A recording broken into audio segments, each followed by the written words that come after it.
In our gospel reading, we see how the rich young man leaves sad because it's not enough for him to just live the commandments. And see, this is really the big message of Jesus, because before Jesus, it was all about living the Jewish law. But now Jesus is making it very clear that this is not enough, that just being faithful to 10 Commandments is the first step.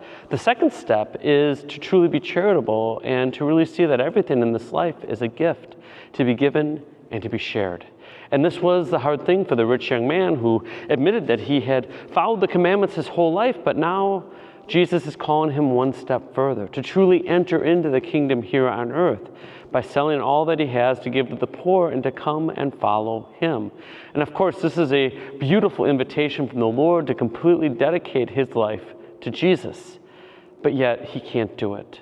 And then Jesus makes it very clear that it's impossible for man to enter into heaven, but nothing is impossible for God.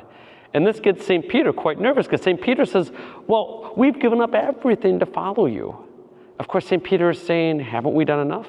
Isn't this enough to get into heaven? What do you mean that it's impossible for us when we have done the impossible to follow you? Completely unexpected. Because in the eyes of the world, to have riches and to have a family is a good thing, right? Why should we have to give all that up? And Jesus says, look, those who have given up father and mother and brothers and sisters for me will receive 100-fold. You know, I'd like to posit, though, that there's something interesting going on here. Because it's not just about giving it up and receiving 100-fold. I think Jesus is offering that to say, look, if you really need all of this, you get it back 100-fold. I think the bigger question for us is, do we need it? Do we really need these riches? Do we need to have this 100-fold recompense from God because somehow we see the faith as something so onerous and so difficult? And this really is a problem with our modern way of looking at the church. So many people see the 10 Commandments as a negative. They see living the faith as this great sacrifice and suffering. So when we go to church, do we see it as a duty, a task, something we have to do, something we'd rather not do? Or is it something delightful that we can't wait to fulfill? See, this really becomes a question for us. Remember, whatever we choose to treasure, there our heart will be. And if we treasure the things of the world, the things of God are going to seem like sacrifice and difficult and boring. But if we truly treasure God, that's when we see the light in the Mass. That's when we hear the angels singing, if you will, and truly recognize just how loving and just how amazing our God is. In our first reading, we hear about wisdom and how precious wisdom is. And then in our second reading, we hear about that two-edged sword of faith. And this is where, my brothers and sisters, it's so important to remember that we are like that rich young man. Yes, we come to God and we ask him the question. See, so many people come to the church asking the question, what do I need to go to heaven? But the problem today is most people just assume everyone goes straight to heaven. In fact, isn't this what we hear in a lot of funerals? You have people talking about the deceased saying, oh, they're in heaven, they're in heaven.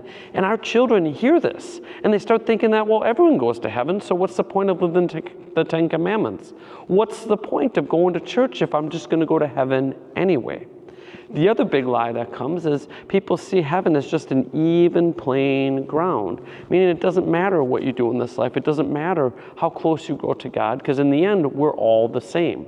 Not true. We know that there's 9 choirs of angels, and we're known that we're called to take up those missing spots from the demons and the devil in those 9 choirs. Meaning in heaven, we all have a place prepared for us. It's not some generic place. It's a place within the ranks of heaven.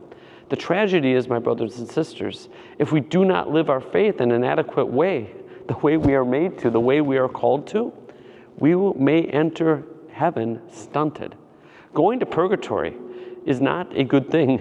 It's that still is lacking. We need to be purified. We need to resolve our unfinished business. The goal of this life is to not need purgatory, to not even be close to hell, but to allow God to be the Lord of our lives. And that in the way that we live, in our receptivity to God on a daily basis, we commend our spirits to Him, which means we are ready when He calls us.